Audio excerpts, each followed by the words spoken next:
Hey guys, Professor Matt here with an overview of Chapter 6.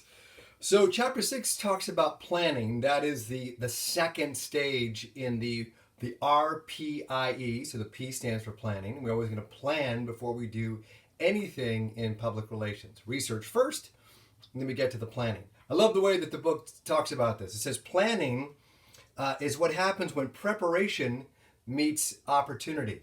Okay, so we want to make sure that we're actually formulating a plan before we develop anything else in our program.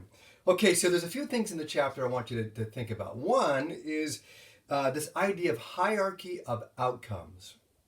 Now, we want to make sure that whatever we're doing in public relations, we're looking at outcomes. Like, what are we actually achieving through our public relations work? Okay, so one of our jobs is to help our clients and our bosses move from what Kelleher talks fuzzy thinking into strategy that will lead to meaningful results for the organization. Everything today is about results, right? So there's a lot of fuzzy thinking that our clients might have in terms of how they think that the situation is proceeding, or what is the nature of the situation. Our research is going to show us one thing, and now we're going to take the research that we've done and we're going to plan accordingly so we can achieve desired results. Okay, so this notion of hierarchy of outcomes. This is McGuire's hierarchy of effects. And you're going to see in the textbook, it's illustrated by a pyramid. At the bottom of the pyramid is this idea of tuning in.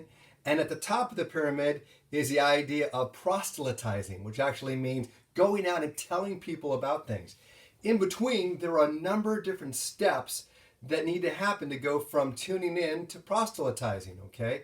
So let's talk about what those are, because this is really going to be helpful to understand, like, what are we trying to achieve through the work that we're doing? So tuning in, I mean, this is basic stuff. This is not rocket science. If you want to have your client or your customers, your target audience, do something with your communication messages, they first of all have to be exposed to the message, right? If they don't receive the message, they can't even begin to interact with that message. And then the next thing is attention. This is a huge issue today in the world. And again, you can look at yourself, and we can all look at what we are exposed to every day in terms of the number of messages that we are exposed to daily. Now, we have to make decisions about what we pay attention to. And typically we pay attention to those messages that have a direct correlation or impact on me, right? On you, in terms of you're not going to pay attention to stuff unless it actually pertains to you.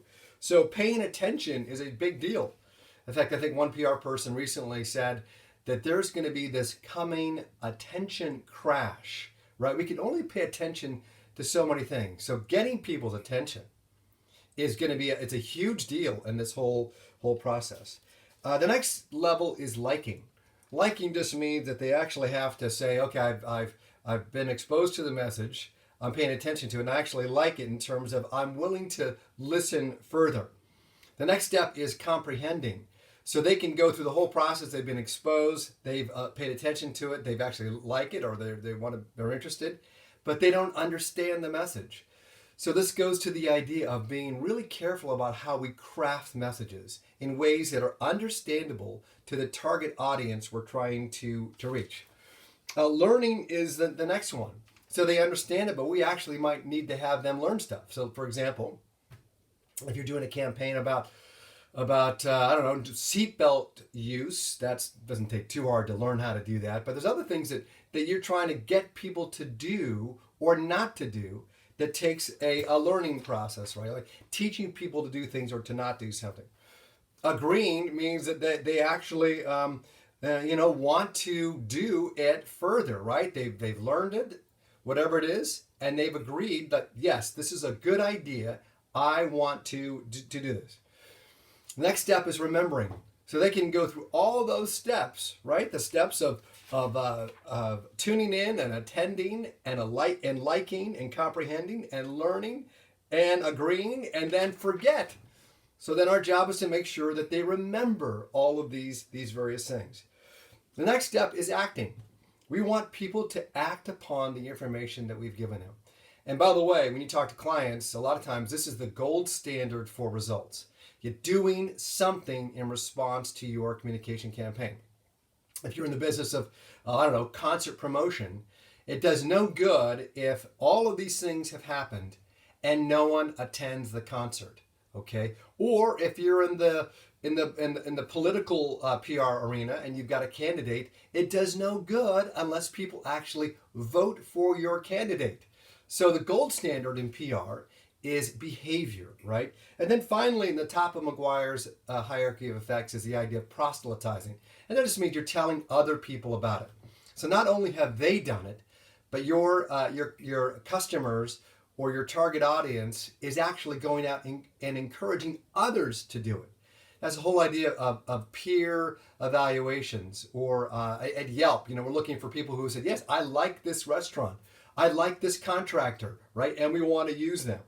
Okay, so how do we use that in PR planning? Well, one of the things that's key to remember, this list will help you avoid making the mistake of setting goals at one level, let's say liking, when what you and your client really want is effectiveness at a greater level, acting. Okay, so understanding that you can set the goals at the wrong level.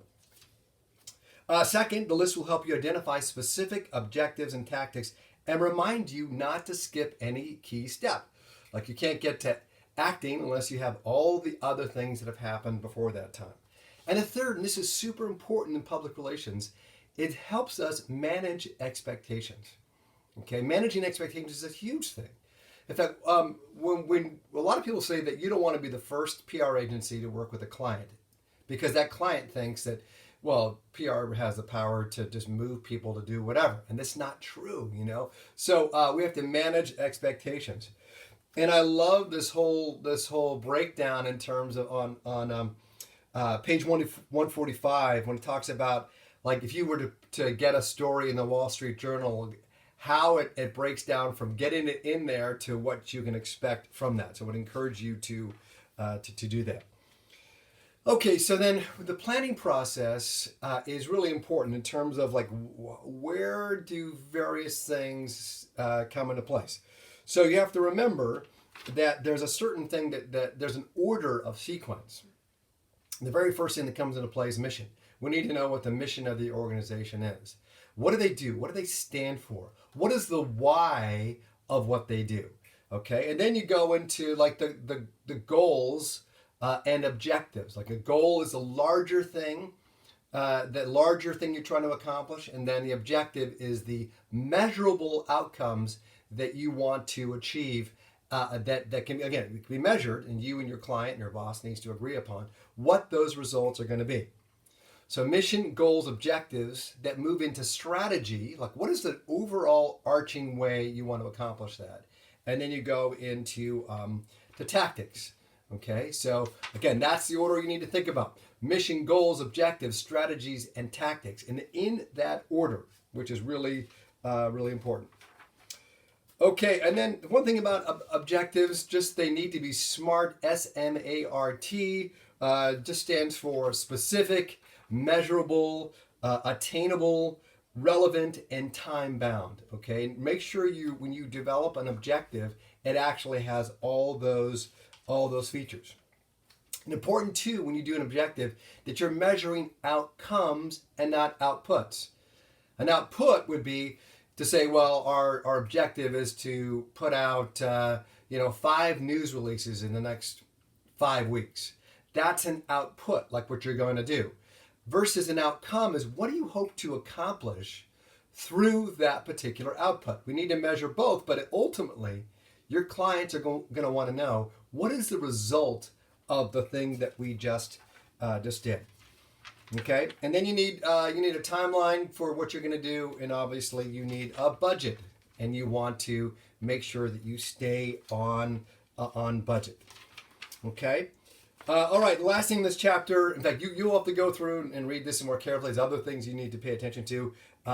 Great end of the chapter, ethics situation with what we call zombie followers on Twitter, and there's a whole ethical situation in there I want you to pay attention to. So go back, look at the PowerPoint that's going to be uploaded.